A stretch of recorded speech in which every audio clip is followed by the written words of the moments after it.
Hey,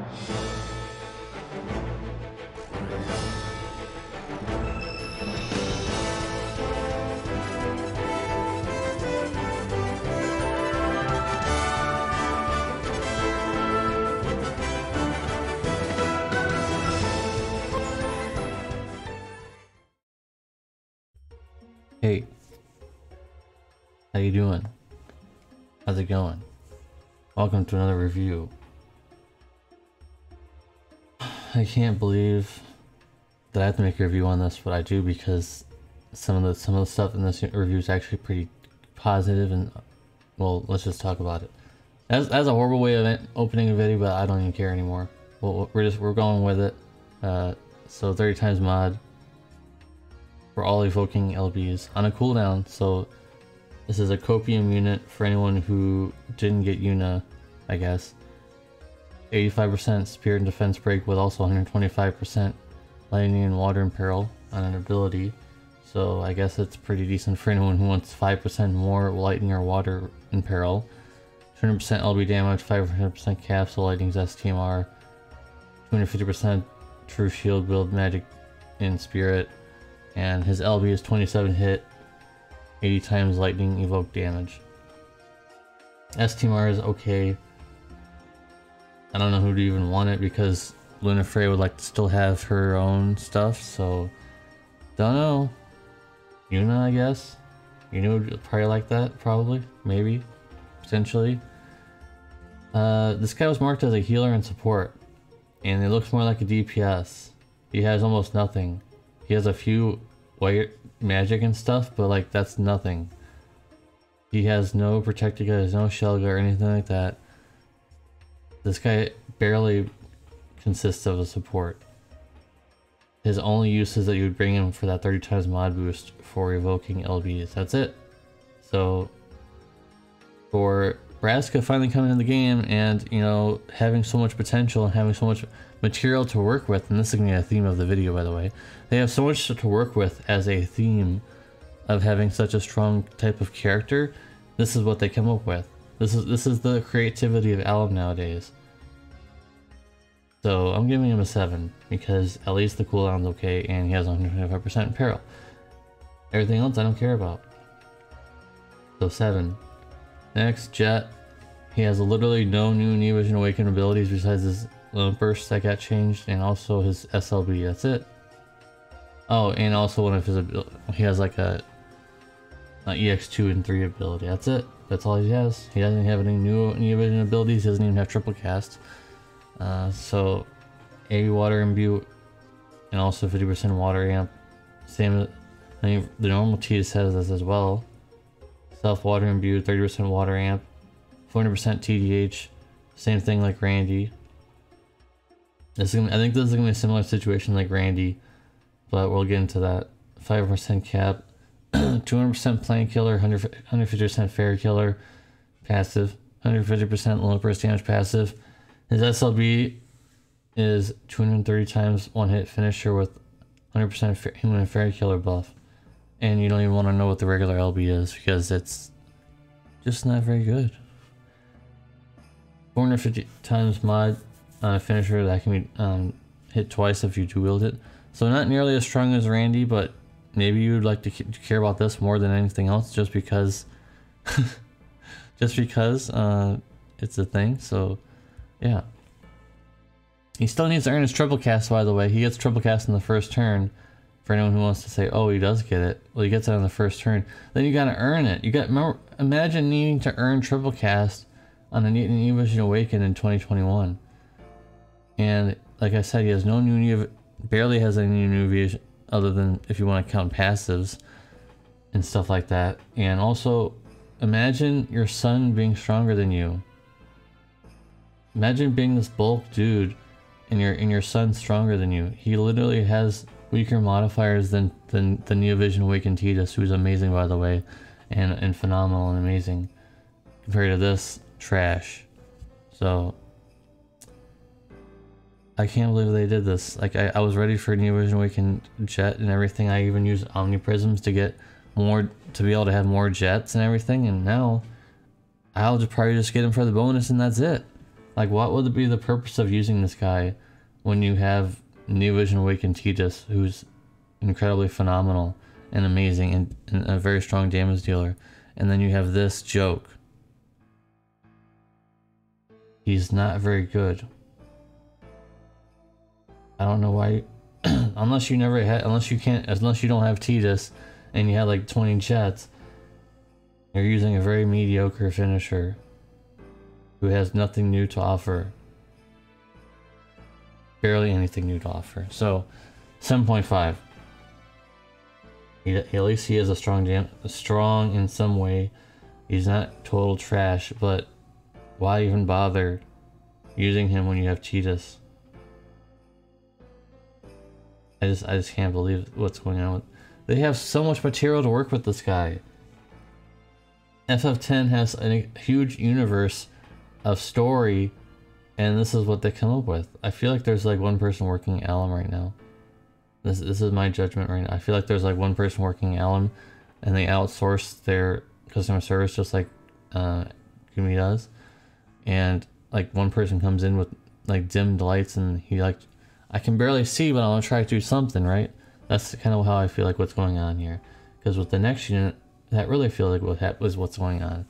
So the S-Tamer is quite good, but I think this is going to start becoming more standard.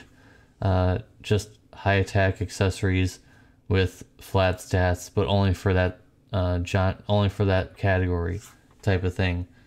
Oh, by the way, the 50% low burst damage is for anyone, just so you guys know. So 300% TDH, 500% cap, 200% low burst damage, 200% fairy, 200% plant, and 150% fairy killer. Wow, just like the last unit. Wow, that's crazy. The last unit had that same killer too. That's crazy. A regular LB, 80% defense break, 125% wind and peril, 150% low burst damage, 200% or 200 times one hit finisher, which is wind. And his SLB, 25% katana and peril, 80% defense break, 100% plant and fairy killer, and 350 times one hit wind finisher. Does that modifier look familiar to you? It should. Everybody typed for that. The guy who has the same modifier as this. And oh, look at that, he has katana and peril too. Wow, that's crazy, right? So you can upgrade the old Auron's S-Tamer to be two-handed with decent attack. I say decent, not very good. And also it has flat attack on it. So that's the thing. Alright, let's just get into it. Let's rip into it. Another unit that has one use of his Grandis, and that's it. Has absolutely zero chaining. None. Zero chaining. He has no world compression. He is literally just SLB and weight, because his other abilities are garbage. He has absolute zero world compression. He has 70% attack and magic breaks on separate abilities in 2021. And he's basically, well, basically with Sephiroth. I meant wind Sephiroth. He's basically wind Sephiroth. Wind, not with.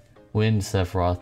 And I can't believe, like, Auron is like such a strong character in the game, and he's such a, you know what, I'm not gonna say it, I don't think I can say it, but you know, the B and the A. So, and this is what they come up with, a wind Sephiroth with even less versatility than Sephiroth, which is, he didn't have very much to begin with either. He has zero chaining. At least Sephiroth has chaining. He has literally no chaining in his kit, absolutely zero. I dare you to find it. You're not gonna find it. I already looked for you. Didn't find any. So, yes, if you go EX3 out of 3, he will probably do as much damage as Sephiroth, because his SLB comes up only a few turns, and yes, he won't be able to do as the only person on the first turn like Sephiroth, that EX3 out of 3, but going head to head, I think in terms of just damage dealing, of course they'll do about the same.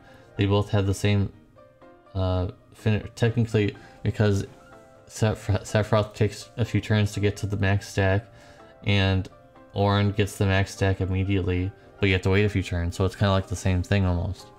So head to head, they'll obviously do about the same damage, depending on what fight what boss you're fighting, because he has plant killer and fairy killer and stuff, and Sephiroth has other kind of killers.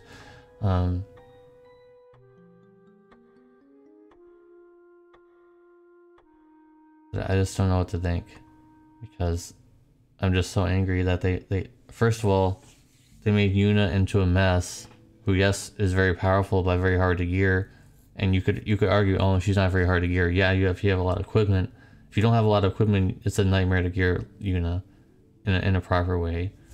They have Riku, who's trolled trash, and I refuse to even review her, and I'm not gonna review her until she gets buffed, which doesn't look like that's gonna be a possibility. And now we have Auron, who has all the capabilities in the world to be super strong and super powerful and a lot of unique capabilities, and this is what they come up with. So I think the originality at Alum is gone. I think there's just one person working at Alum right now, because almost all units are almost the same. Either they're an SLB with okay modifiers and only one use grandness, or they're a chainer with only one use grandness and some unique killers and stuff like that. That's how it's been going, and I don't feel like it's changing anytime soon. Obviously I'm gonna give him an 8, because obviously he's super powerful, but I just feel like he has no chaining. Like, you're just bringing him to Dark Visions most likely, or just to have a meme video and yes, he's a finisher. Wow, he's hitting really hard. Wow, crazy. That's it. So, sorry for the video. I'm not apologizing, but I'm apologizing and not apologizing at the same time, which makes absolutely no sense, but you can deal with it. Final Fantasy X is one of my favorite games. Not just because it's a Final Fantasy, just because it's one of my favorite games in general. Not just because it's one of my favorite Final Fantasy games. It's one of my favorite games in general. And this is what I've been treated with. I haven't pulled in any of the banners, and I'm not going to be pulling in this one either, because I don't think that it's worth my lapis. I love the characters, but I don't love the kits. They just did them all dirty. They did them all dirty. And if there's another one, I'm sure they'll do that one dirty too. But the next banner is probably gonna be a story event, so hopefully they're not gonna kill off a lot more characters that I enjoy remembering about. So thank you guys for watching. If you watched this far, make sure you type in #Y in the comment section down below, and I'll hope to see it in the next one, maybe. If you haven't already subscribed, subscribe. If you unsubscribed, we'll see ya. Peace.